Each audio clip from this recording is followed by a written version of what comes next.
Perkenalkan, nama saya Janun dari Prodi PPKN kelas 14 semester 4. Di sini saya ingin membuat video tentang sistem tata pemerintahan Indonesia dan sistem tata pemerintahan Singapura.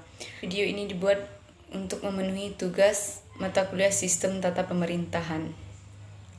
Baik, saya akan menjelaskan tentang sistem tata pemerintahan Indonesia. Sistem pemerintahan yang dipakai bangsa Indonesia adalah sistem presidensial, adalah sistem negara yang dipimpin oleh presiden.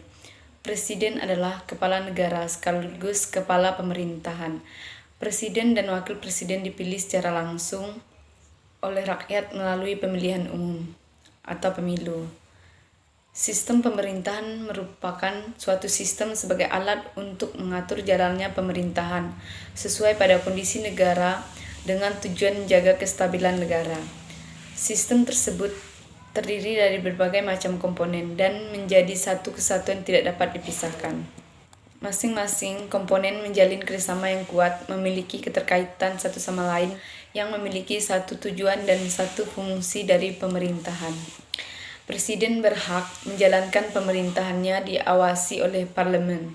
Parlemen di Indonesia ada dua, yakni Dewan Perwakilan Rakyat atau DPR dan Dewan Perwakilan Daerah atau DPD. Anggota DPR dan DPD dipilih secara langsung oleh rakyat melalui sistem pemilu. Anggota DPD berasal dari partai politik, sementara anggota DPD berasal dari calon perseorangan dengan syarat-syarat dukungan tertentu yang mewakili wilayah administrasi tingkat 1 atau provinsi. Bentuk pemerintahan Indonesia merupakan republik. Bentuk pemerintahan tersebut merupakan pemerintah yang mendapat kekuasaannya berasal dari rakyat melalui mekanisme pemilu dan biasanya dipimpin oleh presiden. Ciri-ciri sistem pemerintahan presidensial yaitu yang pertama, presiden sebagai kepala negara sekaligus kepala pemerintahan. Kedua, presiden dipilih langsung oleh rakyat lewat proses pemilu, bukan parlemen. 3. Presiden mengangkat menteri dalam kabinet dalam menjalankan tugas pemerintahannya. Presiden juga bisa berhentikan menteri. 4. Para menteri bertanggung jawab kepada presiden. Dalam sejarah Indonesia pernah memakai berbagai sistem pemerintahan. Setelah proklamasi kemerdekaan 17 Agustus 1945, memakai sistem pemerintahan presidensial. Pemakaian sistem tersebut mulai diperlakukan pada tahun 1945 sampai 1949. Setelah itu terjadi perubahan sistem pemerintahan. Di sini saya akan menjelaskan sistem pemerintahan Indonesia sejak kemerdekaan hingga sekarang. Pertama, sistem pemerintahan presidensial pada tahun 19 Agustus 1945 sampai 27 Desember 1945. Kemudian sistem pemerintahan parlementer atau semu pada tanggal 27 Desember 1945 hingga 15 Agustus 1950. Yang selanjutnya sistem pemerintahan parlementer pada tanggal 15 Agustus 1950 sampai 5 Juli 1959. Sistem pemerintahan presidensial zaman Orde Lama pada tanggal 5 Juli 1959 sampai 22 Februari 1966. Selanjutnya sistem pemerintahan presidensial zaman Orde Baru 22 Februari 1966 sampai 21 Mei 1998. Selanjutnya sistem pemerintahan presidensial pada tanggal 21 Mei 1998 sampai sekarang. Indonesia adalah negara berbentuk negara kesatuan dengan prinsip otonomi daerah yang luas.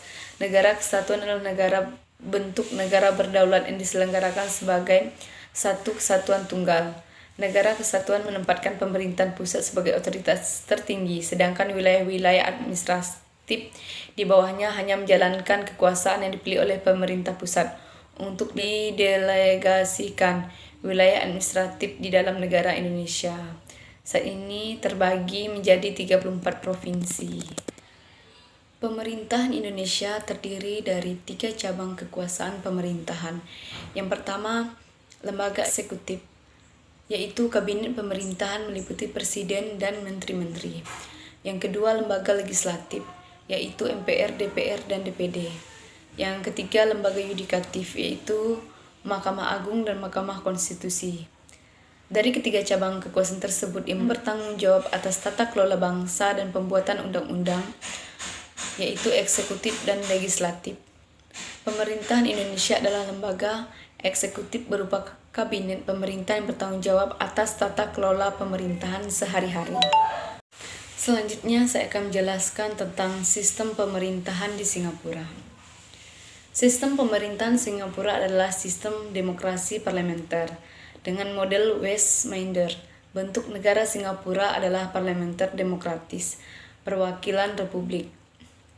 Kepala negara Singapura adalah presiden. Pemerintahan dijalankan kabinet yang dipimpin oleh Perdana Menteri sebagai kepala pemerintahan Singapura. Menjalankan sistem multipartai.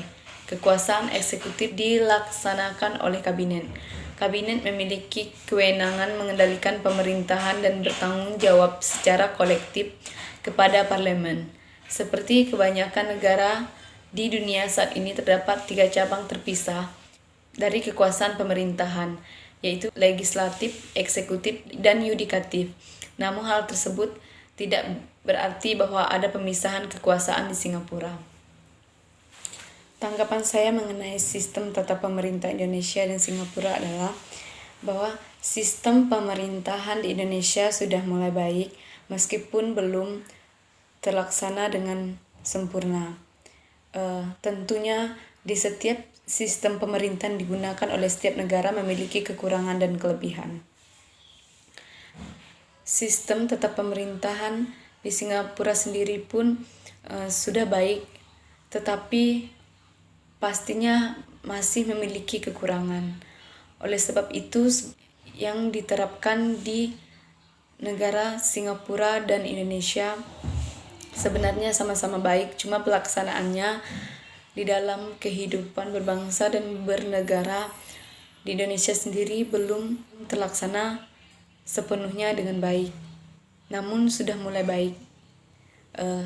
Dari situ negara Indonesia dapat belajar dari negara-negara dengan sistem pemerintahan yang sudah baik, salah satunya yaitu Singapura. Inilah video tanggapan saya. Sekian dan terima kasih.